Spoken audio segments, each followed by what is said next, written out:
В Україні таке буває, ужас який. Старший офіцер довбойоб, боже, який кошмар. Вбивство робить людину гіршою, робить людину іншою. Ми їли консерви, розглядали трупи вагнерів, ногами їх перевертали, дивилися, що там. В цей момент мені не хотілося проригатися від того, що я побачив простріляну голову з мізками, які поїдає собачка. Є купа військових частин, які або не сильно воюють, або воюють рідко. Це так зараз у тебе звучить, знаєш, як це проблеми багатих. За що ми Залужного любили? За те, що він красиво розмовляв. А от Сирський, він такий, як якийсь німецький офіцер. Можна говорити?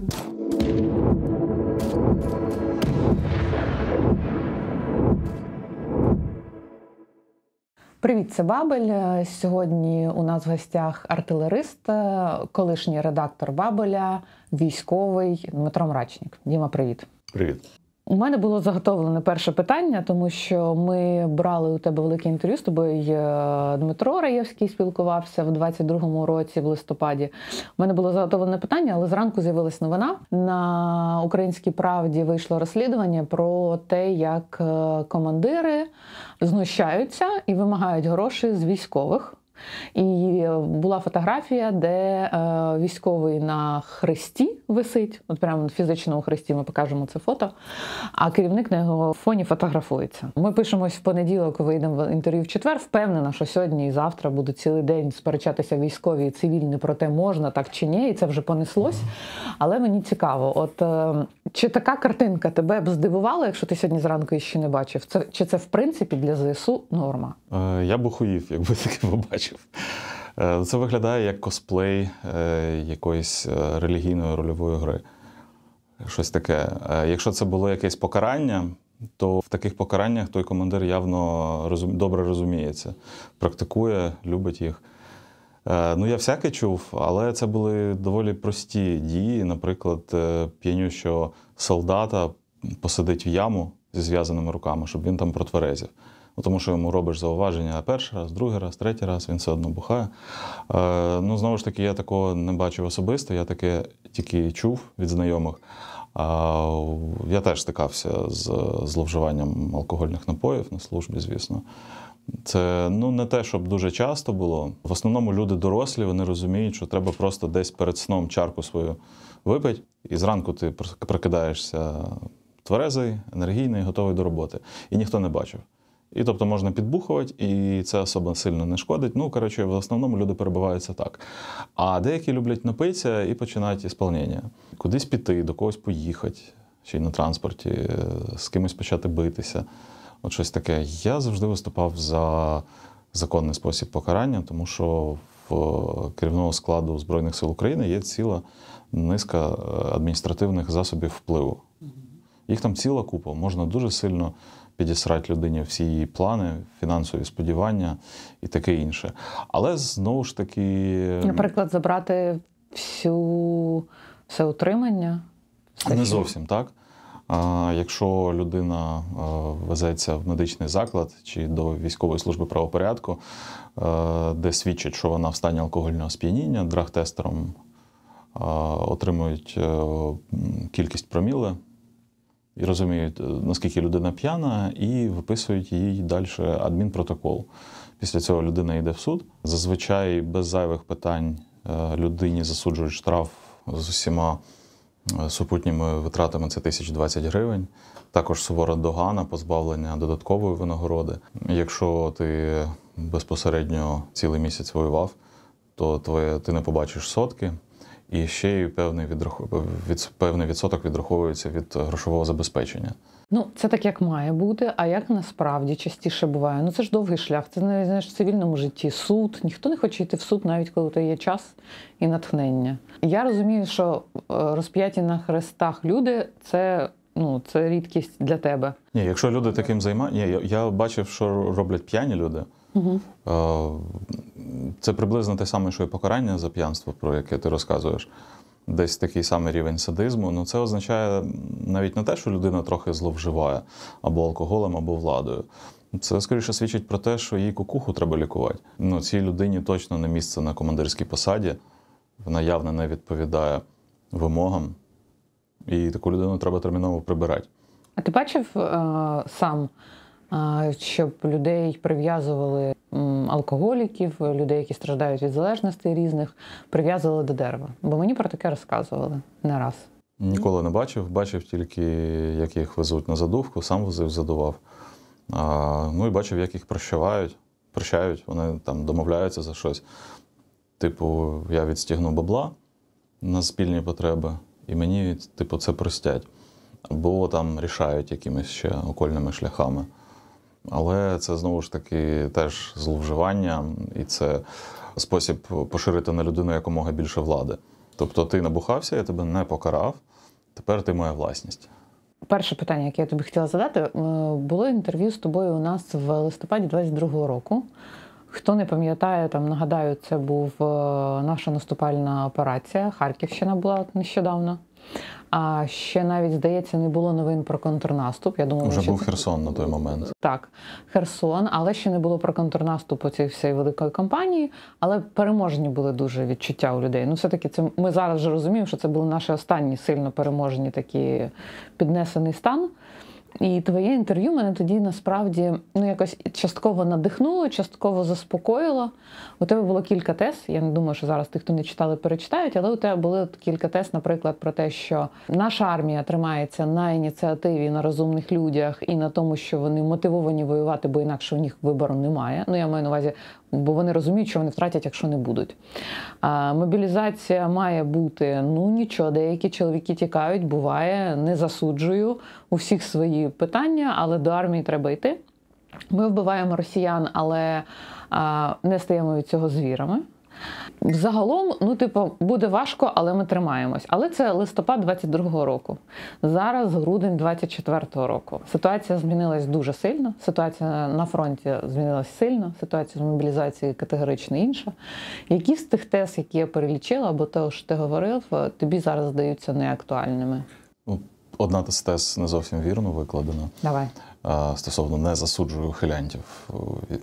Я не мав якоїсь емоційної реакції на це. Що я можу зробити? Звісно, що я засуджую. Камон.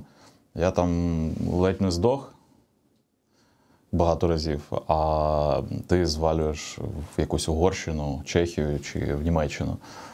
І думаєш, що це не твоя війна, і взагалі ти не народжений воювати. От хай ті, кого мобілізували, от хай вони довойовують уже. Як закінчаться вони, тоді, значить, будемо миру просити. А так хай ще трошки повоюють. Ні, воно так не працює. Вже пройшло 2 роки з моменту того інтерв'ю. Звісно, за ці 2 роки купа людей катастрофічно втомилася. І я думаю, що зараз з кожним роком або навіть з кожним сезоном, чим далі триватиме війна, тим більш вижиті, тим більш замучені будуть Збройні сили. На жаль, від цього нікуди не дінешся. Це як відсутність сну. Тому, звісно, необхідне поповнення. Як ми бачимо, потоків добровольців у нас не було не те, щоб дуже багато. Багатьох людей доводиться мобілізовувати мало не насильно. Принаймні, ми до сих пір стоїмо. В 22-му році найбільшим питанням було, чи збережемо ми незалежність. Нам її вдалося зберегти. Так, було багато переможних реляцій після цього, що зараз ми ще раз пам-пам-пам, туди-сюди і, все, і ми переможемо.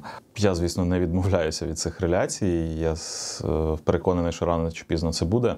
Питання лише в тому, що збільшилось наше відчуття строків. Якщо в кінці 22-го року здавалося, що ще буквально пару місяців, можливо, пару сезонів, і в 23-му все, ми, все нарішаємо, і буде все зашибісь. Зараз ці сроки дуже сильно розтягуються. Але у тебе в голові існують якісь дати? Не дати, але плюс-мінус, якщо все буде хорошо, плюс-мінус через пару місяців буде так-то і так-то. Ми тоді ще не знали, з чим доведеться стикнутися далі, тому що ми перемогли першу армію росіян, вони набрали мобілізованих, потім ми перемогли мобілізованих, вони набрали нових контрактників. Зараз вже підтягуються корейці. Ротація військ у Росії йде безперервно, і вона взагалі ніяк не рахує свої втрати. Якщо на початку війни це здавалося якимось нерозумінням, відсутністю комунікації, поганим зв'язком. Здавалося, що просто російські командири не дуже розуміють, що відбувається на полі бою і дають своїм підлеглим самовбивчі накази. То виявляється, що ні, все вони чудово розуміють. І це їхній намір, це їхній план. Якщо вони не можуть прорвати оборону українців конвенційним способом, ну тобто зберігаючи життя людей, підходячи до тактики більш хитро, більш розумно, ну, в них немає можливості так підходити до тактики, і тому вони використовують найбільш простий, дерев'яний, але безвідмовний метод. Посилати людей хвиля за хвилею. І якщо в Бахмуті ми думали, що це просто якийсь прикрий історичний випадок, і такого ніколи не має повторитися, то після м'ясних хвиль Бахмута це повторювалося знову і знову.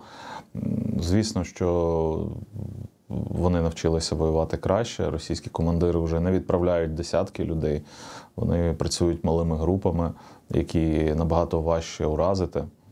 Тому що одна справа кинути снаряд в десяток людей, які товчуться в лісі, інша справа в двох людей, які на всіх парах кудись бігуть. От ти був під Бахмутом, де було багато м'ясних штурмів. Тебе Бахмут і людей, які там були, чи багатьох він так зламав? Я маю на увазі, знаєш, в «Володарі перснів» був один момент, коли орки наступали. Мені здається, що це був якийсь командир ельфів, і вони були такі там відважні, майже безсмертні, ну такі в цих обладунках надзвичайно гарних. А орки йшли, і там в якийсь момент говорять, ну це абсолютно якась нелюдська і не... Ну, надприродня жорстокість, і з цим не можна нічого зробити. Я просто пам'ятаю момент, чи то король сказав, чи то ельф сказав якийсь. Такий момент відчаю, коли ти бачиш, що на тебе пруть безкінечне це м'ясо, ці орки, вони як м'ясо виглядали. Не було такого враження після Бахмуту, і зараз ти говориш про те, що армія безкінечно поповнюється безкінечним м'ясом, нікому нема діла до того, коли воно закінчиться, а ти у себе один, і ЗСУ у нас одні, і ротація невелика. Чи не був це якийсь переломний момент взагалі для багатьох? Важко сказати, тому що до Бахмута здавалося, що росіяни взагалі не сильно розуміють, що вони тут роблять і як їм з нами воювати. Вони щось пробують, у них не виходять, вони пробують інакше, потерпають, не можуть пристосуватися до умов, знов потерпають, відходять. Таке було враження до зимової кампанії в Бахмуті. А вже в Бахмуті ми ніби побачили ворота цього пекла. Це було ніби попередження, що якщо ви зараз не здастеся, так буде далі. І ви будете роками приречені нищити хвилі нашого м'яса, поки у вас не зламаються гвинтівки. Ну, здавалося, що це такий спосіб залякування, спосіб тиску.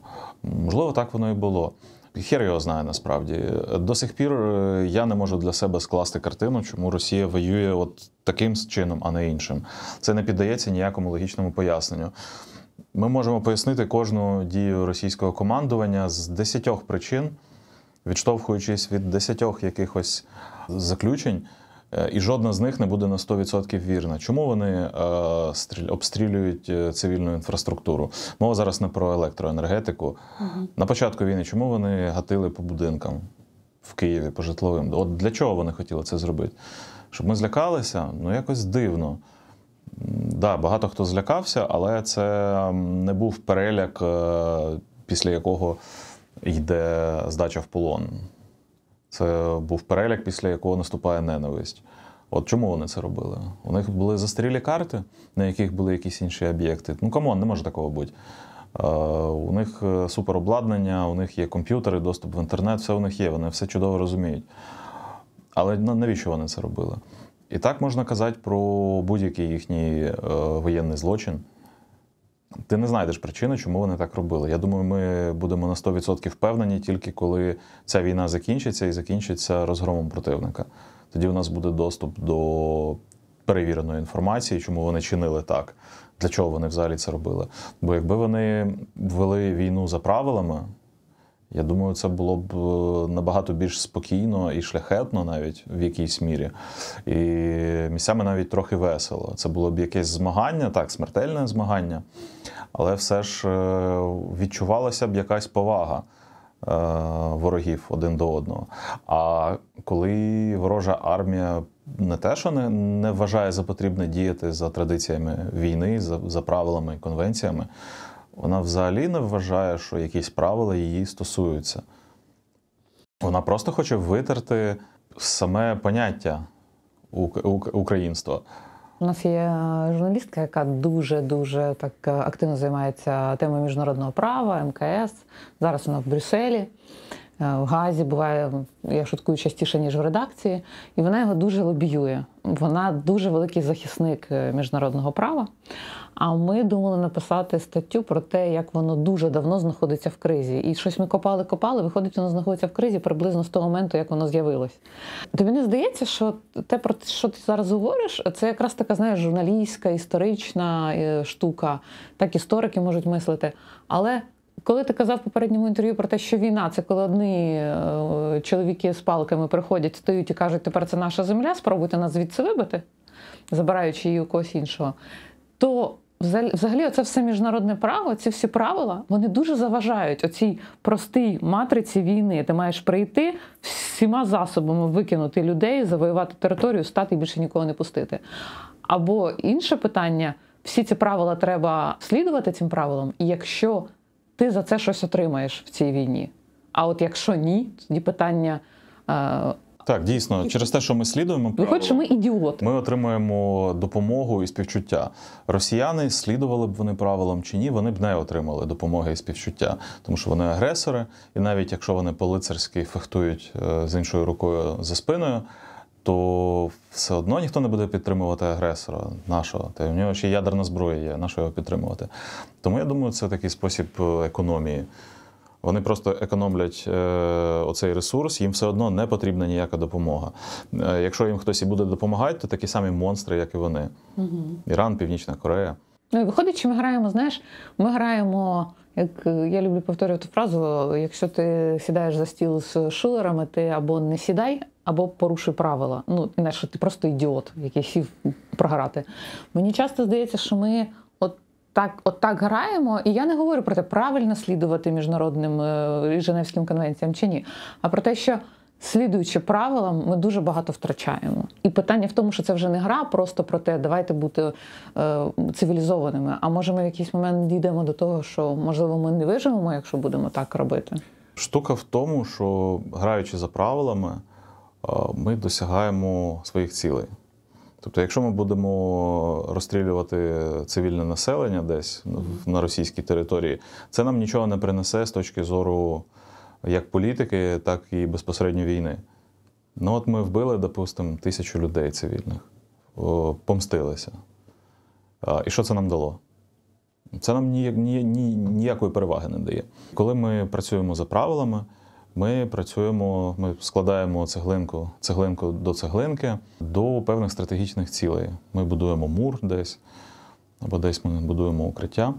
Через те, що ми граємо за правилами, ми можемо і дуже гарно себе показати. Подивіться, ми лицарі, ми за добро, за честь, за справедливість. Ми б'ємо виключно по військових цілях. Якщо ми б'ємо і по невійськових цілях, то така ситуація склалася. Так уже вийшло. Да, наприклад, з нашого боку також є дуже багато порушень міжнародного права. Про це багато говорять осінтери, але це ні в кого не викликає сильного занепокоєння, тому що це такі правила з розряду, значить, вроді він здається в полон, а непонятно, а може у нього граната, і, не знали, але дрончик знав, що він здається, і він вчасно не сказав. І наші їхніх вже розстріляли, а виявилось, що вони здавались у полон, просто вони того не знали, а дрончик чомусь не повідомив, чи він повідомив інформацію. Отаке. Технічно це дійсно військовий злочин. Перепрошую, воєнний злочин. Тому що ворожі солдати здавалися в полон, наші не розібралися і знищили їх. Але, в принципі, для війни такої інтенсивності це навіть не якийсь серйозний випадок. Таке трапляється чисто навіть через людський фактор. Ти на адреналіні, на куражі, а якщо ти ще й багато ночей не спав при цьому, дуже важко зрозуміти, що хоче ворожий солдат. Здатися в полон або захопити твоє укриття. І ти спочатку стріляєш, а потім розбираєшся. Слухай, от ми говоримо про злочини, і в попередньому інтерв'ю ти якраз сказав про те, що ти думав, думаю, багато хто з цивільних, може більшість, про те, що ти будеш відчувати, коли ти будеш вбивати росіян. Ти казав, що для тебе це якась певна така сатисфакція за той час, який ти проводиш в умовах, яких би ти ніколи не хотів жити. Просто ти виходиш, і таки у тебе є можливість. Це просто помста. В інтерв'ю було так, правильно? Насправді, я цього так і не відчув. Я взагалі нічого не відчув. Якраз після того інтерв'ю я поїхав в Бахмут. У мене там було рівно 0 відчуттів. Навіть коли нас занесло на передову, на піхотній позиції, ми їли консерви, розглядали трупи вагнерів, ногами їх перевертали, дивилися, що там. Я їв їжу і нічого в мені в цей момент мені не хотілося проригатися від того, що я побачив простріляну голову з мізками, який поїдає собачка. Я взагалі до цього ставився як до поваленого дерева чи до виритої ями. Я роздумував над своїми відчуттями про цей епізод в подальшому, і я знову ж таки ні до чого не прийшов. Ніби нічого не відбулося. Я просто боюсь, з одного боку, не задати це питання, з іншого боку, я не хочу, знаєш, бути... Я коли була маленька, у мене дідусь воював, і звичайно, там, в гарячій фазі Другої світової війни. І я була маленька, питала там, типу, так, а як це? Я ти що, прям вбивав? Не хочу тебе прям це питати, але ти говориш, ти бачив трупи. Ну, бачити трупи і вбивати – це, мабуть, різні речі. Побачити труп – це щось одне. Але от все-таки, вбиваючи росіян, люди стають ближче до них, я маю на увазі все-таки вбивство, робить людину, навіть ворога, робить людину гіршою, робить людину іншою? Чи це взагалі не обов'язково? Я думаю, що вбивство – це не прям процес, який перетворює особистість, а це певний тригер, який вивільнює чи уповільнює якісь людські якості. Якось так. Тобто це життєва обставина, яка може на щось вплинути. У когось впливає, у когось не впливає. Я, наприклад, не впевнений. Я не знаю. Я думаю, що з цим буде розбиратися мій психотерапевт після війни, якщо я доживу, і він дуже сильно збагатіє. І ще одне питання. От ти був там з побратимами в Бахмуті, в такій одній з страшних там точок війни. Цивільні, вони думають часто, що люди, які пройшли, наприклад, Бахмут, зокрема, ті, хто зараз під Кураховом, де завгодно, в таких точках, що у більшої частини будуть проблеми різні психологічні. Про це часто говорять. ООН говорить, що у нас взагалі 70% треба допомога ледве не препаратами. Але я, наприклад, читала інше про те, що люди, які захищають свою землю, солдати, набагато рідше страждають психічними всякими розладами і проблемами після війни, ніж якщо це наступальна операція. Наприклад, росіяни у нас і радянські солдати в Афганістані, їм буде гірше, ніж українцям, які захищають свою землю. От як тобі здалося, твоє оточення, воно після війни, у них будуть проблеми? От таке журналістське спостереження, ти ж не лікар, але просто наскільки от людям в ті моменти вони ламаються, ти бачиш, що їм щось з ними трапляється, і що будуть і далі вони тобі здаються дивними? Багато друзів, знайомих, просто товаришів по якихось справах з цивільного життя пішли воювати. Ну, так склалося, що я знайомий з багатьма людьми до війни, які так само, як і я, пішли воювати. І мені здається, що ніхто не помінявся взагалі. Але в людей почали проявлятися більше якісь якості. Мені інколи здається, що я став добріший, більш терпимий до помилок, до тупості, до чогось такого. Так що їй стало більше? Не знаю. Чи ти більше став цінувати життя і людей? Не знаю, я ще не розібрався в цьому. Я, звісно, намагаюся, але є набагато більш сильні головні болі, на жаль. Ну, тобто, з твого відчуття в твоєму оточенні, що ця історія про те, що всі повернуться з ПТСР, це не дуже схоже на правду. Тому що ти казав, що ти хочеш повернутися і зразу зняти військову форму і жити своє нормальне життя. У мене насправді періодично. В якісь моменти я думаю, все, я залишусь в армії, я буду працювати, там буду її покращувати. Потім я стикаюся з якимось довбоєбізмом армійським і думаю, все, тільки закінчується війна, тільки ми перемагаємо, все, я ніякої більше армії, ніякого камуфляжу, все, нафіг від служби. Потім знову думається, ні, по-моєму, ще є надія. Є надія, да, є якісь плани, потім ці плани знову. Ну, коротше, це такий спосіб самозаспокоєння, самонакручування, скоріше. Я не знаю, як воно буде далі. Я нічого не можу сказати. Ми можемо продовжити воювати в такому ж темпі, як є, і потихеньку втрачати Донбас, аж поки в Росії не закінчаться люди. Або ж зараз за посередництвом нового американського керівництва буде перемир'я в ході якого ми будемо робити? Навряд чи буде демобілізація, тому що це перемир'я може закінчитися в будь-який момент. Ну, якби Росія не славиться виконанням якихось зобов'язань. Вона купу міжнародних договорів порушила, і чому би вона не порушувала зараз перемир'я в Україні? Хто їй що зробить?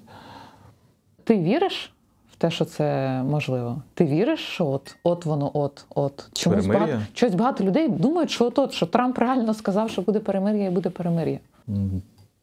Я не сказати, що сумніваюсь. Я просто не будую ніяких планів на випадок, а що буде, якщо війна зупиниться. Ну, якось по-військовому готуватися завжди до гіршого. Тобі завжди всього не вистачає, підготовка завжди погана, людей, як завжди, нема, снарядів, як завжди, мало.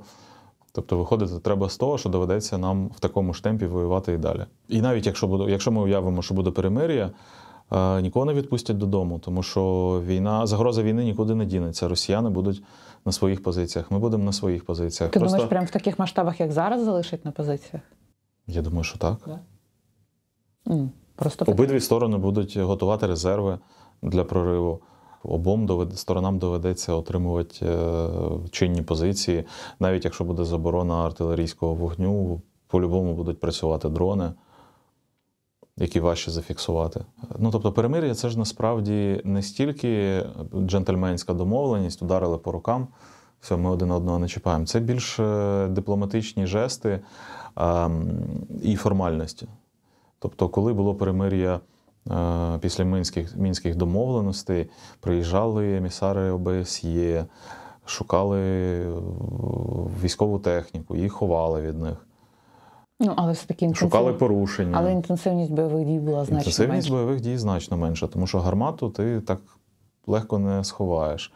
Танчик теж важко сховати, його треба відганяти кудись. Велику техніку можуть побачити, склади з боєприпасами можна побачити, все це можна зафіксувати. В того органа, який, можливо, буде перевіряти, чи дотримуються сторони перемир'я, якщо воно, звісно, буде, будуть використовувати дрони, дивитися з повітря, чи не порушує хтось режиму припинення вогню. Дійсно, артилерія майже перестане стріляти, штурмові дії, скоріш за все, припиняться, тому що це дуже легко фіксується. Але, наприклад, удари за допомогою дронів буде відслідкувати набагато важче, для того, щоб прямо когось у чомусь звинуватити. І, скоріш за все, це буде використовуватися. Тобто фронт охолоне, але... Нікуди не зникне. Да, нікуди не зникне. І загрози, і небезпеки також нікуди не зникнуть. Просто FPV-дрони будуть замінять снаряди. Питання про конкурента буквально Нетфлікса останнього тижня. Сержант 47-ї бригади Валерій Маркус, він випустив, здається, 6 на цей момент серій.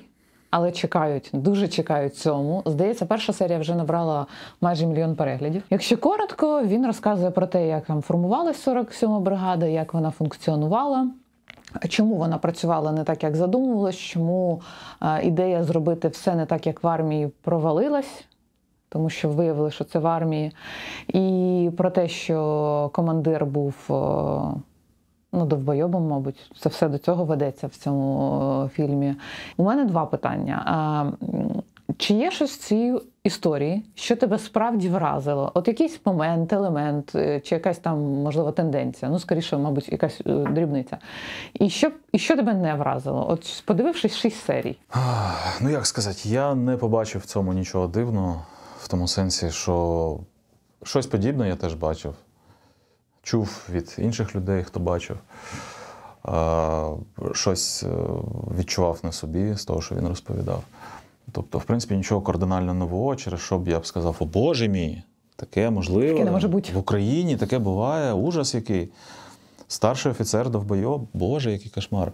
Ні, я насправді не знаю особистих якостей нікого з керівного складу цієї бригади, я з ними ніколи не бачився. І в момент, коли бригада формувалася, коли всі готувалися до контрнаступу, мій батальйон ТРО був прикомандирований до чергової штурмової бригади на Донбасі, і у нас просто не було такої розкоші попереживати за те, як же ж сформується бригада, чи буде у них достатньо леопардів, Бредлі, коли в тебе навіть БМП немає, ніякої броні немає для того, щоб доїхати до позиції.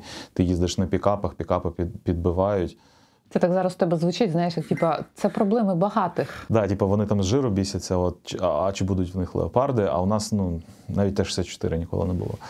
А тоді питання, почекай, якщо тебе нічого не вразило, знаєш, як це? Ти подивився першу серію, тебе нічого не вразило. Навіщо ти дивився всі інші? Нічого не вразило, в сенсі я не знав, як відбувається в інших підрозділах. Я бачив щось подібне. Я питав у знайомих, у друзів з інших частин. Хтось підтверджував, каже, це ще фігня, є набагато гірше. Історії я купу не слухався. Мене це не вразило, тому що історія Маркуса, тому що в ній не було нічого такого екстраординарного, чого неможливо було б припустити. Командування бригади під час операції наступу сидить, втикає в планшети в штабі і не знає, що їм придумати, як їм що порішати. Буває. Я, звісно, в штабах бригади не бував, бо це не мій рівень. Але таке можливо в штабі батальйону, наприклад, коли командування не знає, що їм робити, від них щось вимагається.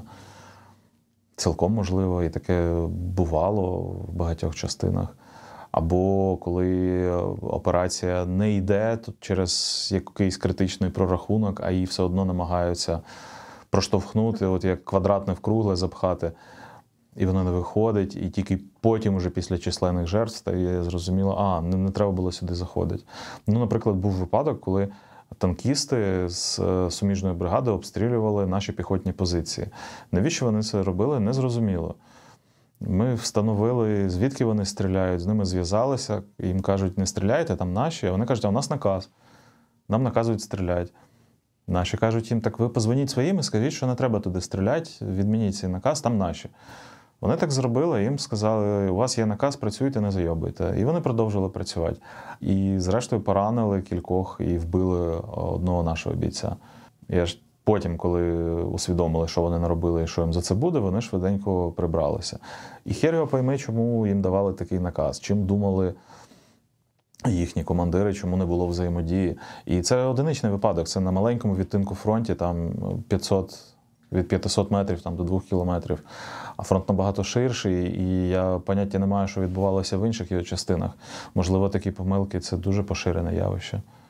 Для того, щоб робити такі висновки, треба бути щонайменше старшим офіцером з доступом до певної інформації, до статистики. На своєму маленькому рівні, на жаль, не вдається осягнути таких речей.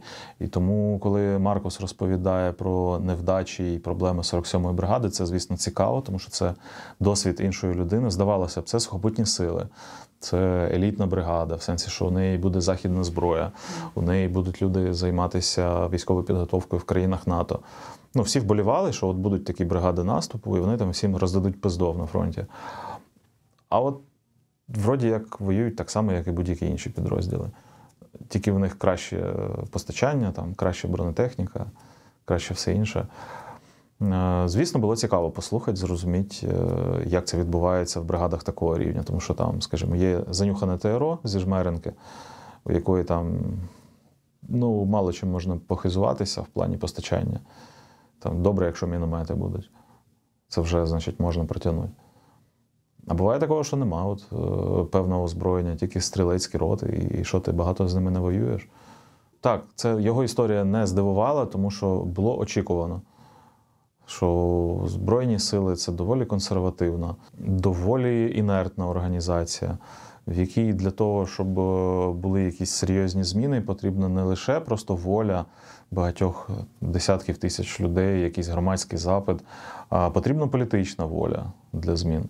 Тому що це все ж статутні Збройні сили, там все дуже непросто, і якщо ти на якомусь дуже низькому рівні щось можеш порішати, не вдаючися там в статутні подробиці, то на високому рівні ти нічого такого не рішати не зможеш, у тебе все має відповідати законним вимогам. І лише коли буде політична воля, будуть якісь зміни. Очевидно, що до сих пір політична воля була в цьому сенсі дуже слабка, тому що, от ви, наприклад, знаєте Сирського? Ніхто його не знає особисто, я не знаю Сирського. І коли мене питають, що ти очікуєш від нового головнокомандувача, хір його знає. Я нічого не очікував і від Залужного, я з ним пиво не пив, я з ним не знайомий. Це, знаєш, як... Я не можу оцінити якості генерала, тому що я не генерал і навіть не майор. Я не знаю, як це. Як правило, говорять, коли питаєш там когось з військових, я не питала, у них часто питають, типу, от у новий головком, і нормальна відповідь – це де я, де головком. Ви розумієте, що між мною і головкомом не то, що прірва, ну там цілий всесвіт, якщо ти... Вся армія, фактично. Вся армія, ну тобто... Між мною і головком. Ти знаєш, типу там прийшов президент, і як тобі зажилось? Ні, як президент сказати будь-хто може, але як це вплинуло на тебе, от, типу, в перспективі півроку, це дивне питання. Ну, мені здавалося, що при Залужному якось було пом'якше. Ти прям при Порошенка було краще? Ні, не краще, а було пом'якше. Тобто набагато більше дозволялося всякого, набагато закривали очі. Але тобі не здається, що це не було пов'язано з Залужним, а з фазою війни? З фазою війни, коли всі організувались, і армія не була просто ще нормально зарегульована. Були випадки, які не пов'язані з фазою війни, а пов'язані просто з поглядом на те, як мають працювати певні правила. Скажімо, в 22-му році ще там переводитись можна було прямо в дуже різні структури. Поступово це обрізали, і от з 24-го року, наприклад, це питання взагалі заглохло. Воно дуже болюче. Так, а ти не думаєш, це того, що людей зовсім не стало? Ну, тому що тоді казали, що не йдіть в воєнкомат, у нас все є, а зараз всі почали переводитись куди хочуть. Ніхто не хоче служити з довбойобами. Всі розуміють, у них є довбойоби, поміняти нема на кого, а з довбойобами ніхто служити не хоче. Ну, насправді люди у нас є. Я не дуже розумію, як їх застосовувати, як їх застосовують, що на певних відтинках фронту їх критично не вистачає. А що ти маєш на увазі, люди у нас є? Де вони є? Є купа військових частин, які або не сильно воюють, або воюють рідко. Є купа військових частин, які взагалі не вилазять з фронту. Оскільки у нас не сильно зрозуміла бригадна система, зараз ми переходимо на корпусну, знову ж таки не зрозуміло, як вона буде працювати. Коли у нас є певна керівна ланка в армії, яка вирішує, кому куди їхати, не з якогось загально зрозумілого системного бачення, що от ваш армійський корпус там воює, ви маєте замінити одну з своїх бригад. Ну, звучить вроді як логічно. А тоді такого не було. Тоді просто ти сюди, ти туди. Чому так вирішили? Чорт його знає. Може, в них є якась інформація про це. Що от краще цих туди, а тих туди. Ми не знаємо. Як воно буде далі працювати? Можливо, воно буде прозоріше, можливо, ні. І через те, що воно таке непрозоре і хаотичне, воно якби все тимчасове. У нас дійсно все тимчасово. ОТУ, ОСУВ, багато авторитетних офіцерів називаються тимчасовими органами військового управління. І в нас не тільки органи військового управління, у нас багато чого в армії сприймається як тимчасове. Коли ми займаємо якісь позиції, це теж, ну це ж тимчасово, ми потім далі підемо або відійдемо. Тому давайте там особо нічого не будувати, там по мінімуму, і це нам дуже шкодить. Ми сюди приїхали воювати, ну це ж тимчасово, давайте там не сильно розкладатися. Або скоро опять знову збиратися. Да, нам знову опять потім збиратися, не сильно напружуємося. Не застеляємо ліжка зранку, щоб ввечері знову його не розстелять. За що ми Залужного любили? За те, що він красиво розмовляв. Він міг так кучеряво все розпетлять. І ти слухаєш його і думаєш, це не генерал, це отаман, батько. От він любить солдата, от по ньому прям видно, що він от як батько рідний про армію дбає.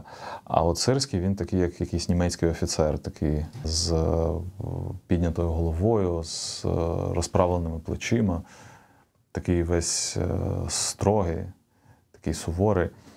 Але це тільки наше враження, те, що ми бачимо в медіа. Як ці люди працюють насправді, як вони приймають рішення, від чого вони відштовхуються.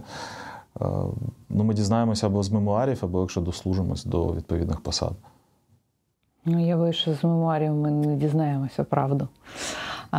Треба якісь чужі мемуари. Ми багато говоримо, ти багато говориш про якісь помилки, несистемність і так далі.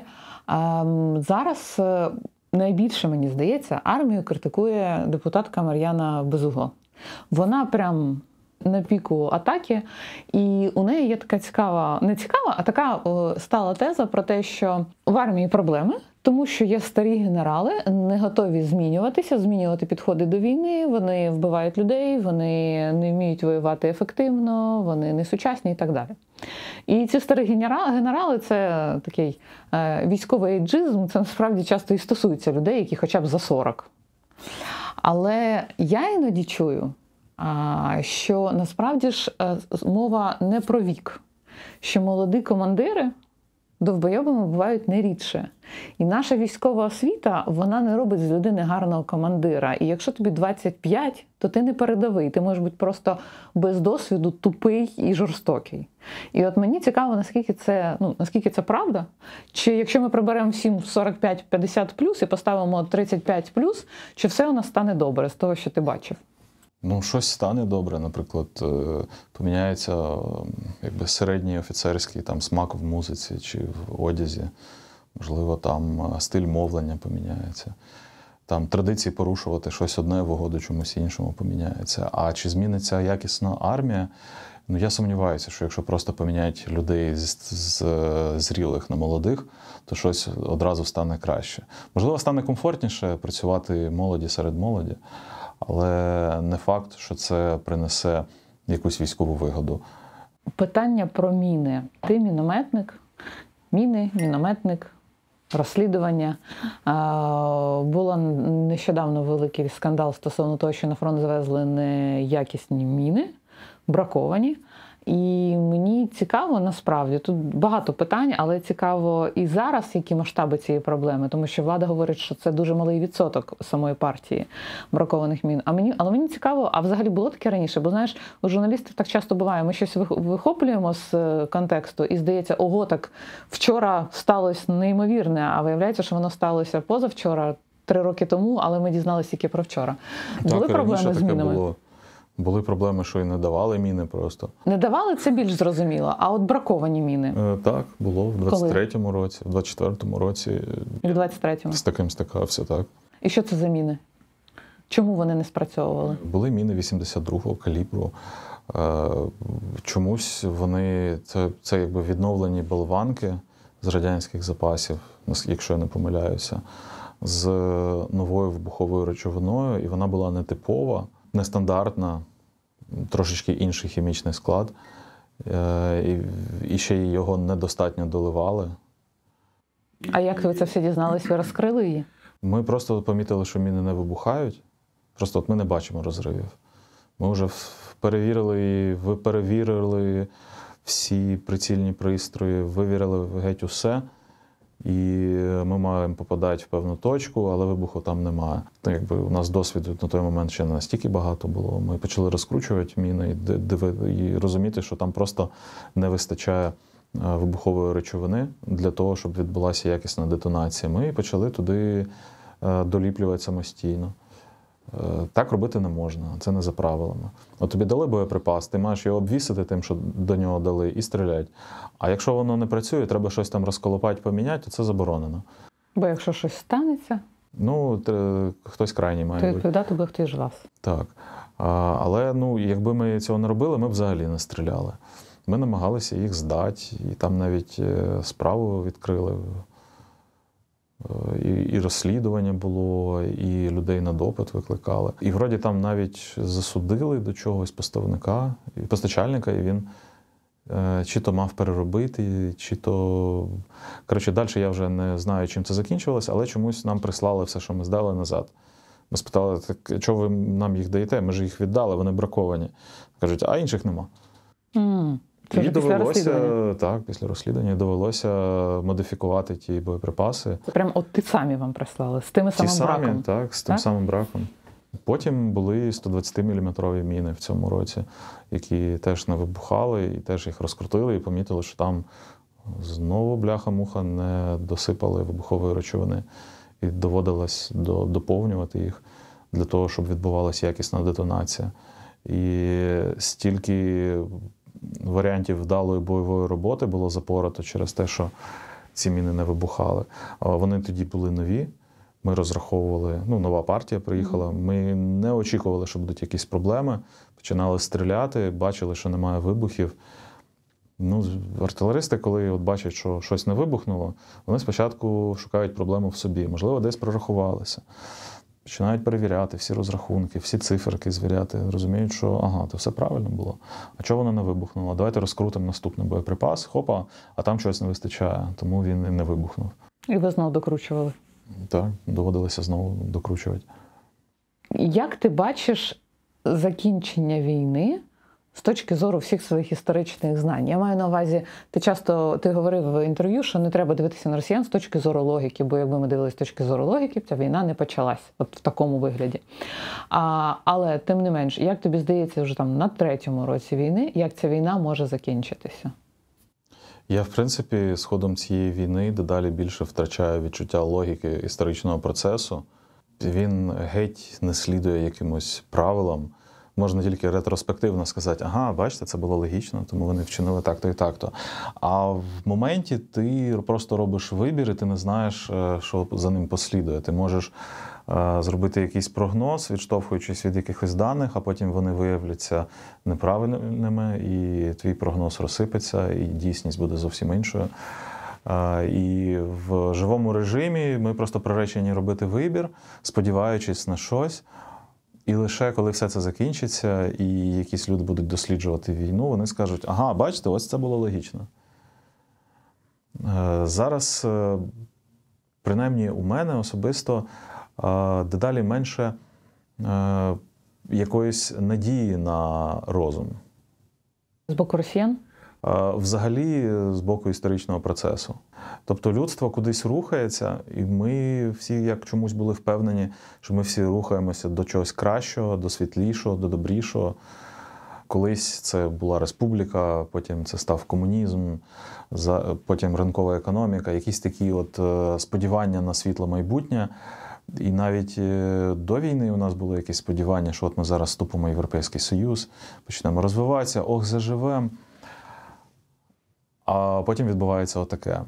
І це, вроді, як від нас не сильно залежало, але тим не менше це повністю міняє умови, при яких ми робимо свій вибір. Питання таке, де ми тоді звернули не туди? Ми мали б стати більш цивілізованими, ми мали стати більш, не знаю, і логічними, і міжнародне право мало працювати краще. А вийшло, що ми всі з Другої світової війни деградували?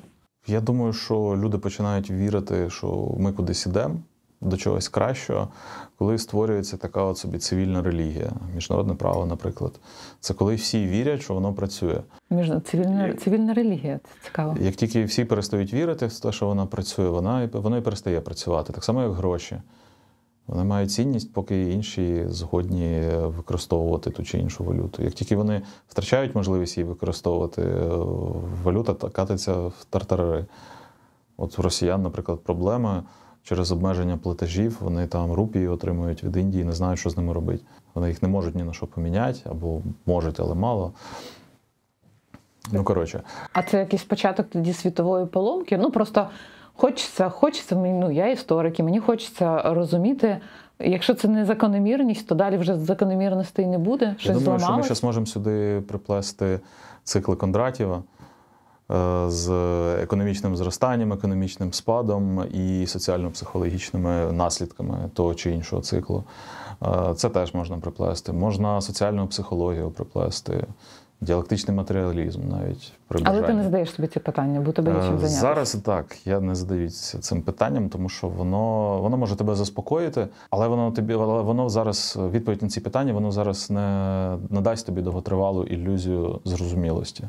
Коли ти бачиш хаос в його живій красі, тобі здається, що вже немає сенсу намагатися шукати відповідь, яка тебе заспокоїть. Тут лишається тільки з холодною головою аналізувати кожну подію і ставитися до кожної нової тенденції, як дійсно нової, а не як до чогось зрозумілого, що тягнеться у твоєму розумінні, з чогось, що ти вже зрозумів. Точно останнє питання. Я бачила у тебе в соцмережах, не пам'ятаю в якій, ти почав викладати взуття. Я бачила фотографію. Я просто, для тих, хто не знає, ти до повномасштабки і робив, крім того, що ти був журналістом, ти ще робив татуювання і робив взуття. Ти почав виставляти взуття чому? Ти почав цим займатися зараз, в той період, поки у тебе є короткий відпочинок? Я просто ще цього літа зрозумів, що я дуже сильно сумую за своїми цивільними заняттями. І спробував, може вийде, коли в тебе є вільний час від служби, робити взуття. І в мене вийшло. Тобто ти можеш витратити там кілька годин, тупивши TikTok, чи слухаючи якийсь подкаст, а ти можеш слухати цей подкаст і шити. І це дуже добра практика, чисто психологічно, вона дуже добре розвантажує. Руки при ділі, ти відчуваєш приємну втому, у тебе пропадає безсоння. Така собі трудотерапія. Ти продаєш? Чи це для себе, чи для друзів? Для того, щоб продавати, треба ставити це на потік, це треба тільки цим займатися. Я зробив одні черевики собі, потім знайомому зробив одні черевики. Може, ще парочку зроблю. Сподіваюся, що ти повернешся до цивільного життя, можливо, в журналістику, але, можливо, і не треба. Дякую тобі за розмову, щоб все склалося в тому, що ти плануєш на найближчий час. Я думаю, якщо я повернуся в журналістику, то щонайменше на якусь керівну посаду. Бо в мене розвився талант кричати на людей, вимагати від них здійснювати діяльність з абсолютно спокійним серцем, без емоцій. Ідеальний медіаменеджер. Дякуємо, що додивились нас до кінця. Дякуємо нашим партнерам Creative States. Тут знаходиться наш офіс, це місце, яке ми дуже любимо. Будь ласка, підписуйтесь на наш канал, ставте вподобайку, коментуйте. Для нас це дуже важливо. І ми будемо робити ще більше цікавого відео для вас.